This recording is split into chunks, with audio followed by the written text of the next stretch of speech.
दोस्तों अस्सलाम वालेकुम, मेरे चैनल हॉट न्यूज़ को सब्सक्राइब कर दें और बेल आइकॉन को प्रेस कर दें। दोस्तों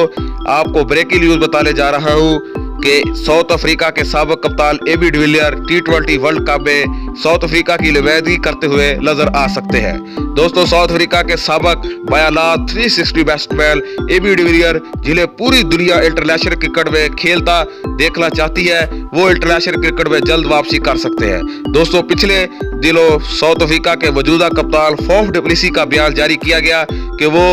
उनका कहना था कि पिछले 3 माह से एबी डिविलियर के साथ मुख्तलिफ तरीके से राब्ते में है और उनसे बातचीत की गई और उनको बुलाया गया कि वो इंटरनेशनल T20 वर्ल्ड कप में साउथ अफ्रीका की नुमाइंदगी करें। दोस्तों उनकी जानिब से यह भी बयान दिया गया कि साउथ अफ्रीका के साबिक कप्तान एबी डिविलियर जिनके बारे में ये गलत तस्वीर दिया गया कि वो T20 और वनडे को खेलने को तरजीह देते थे। दोस्तों साउथ अफ्रीका के मौजूदा हेड कोच जिन्हें पिछले दिनों ही जिम्मेदारी सौंपी गई है, मार्क बॉचर साबिक विकेट कीपर, उनकी जानिब से यह बयान जारी किया गया है कि AB de Villiers T20 World Cup में साउथ अफ्रीका की नुमाइंदगी करते हुए नजर आएंगे।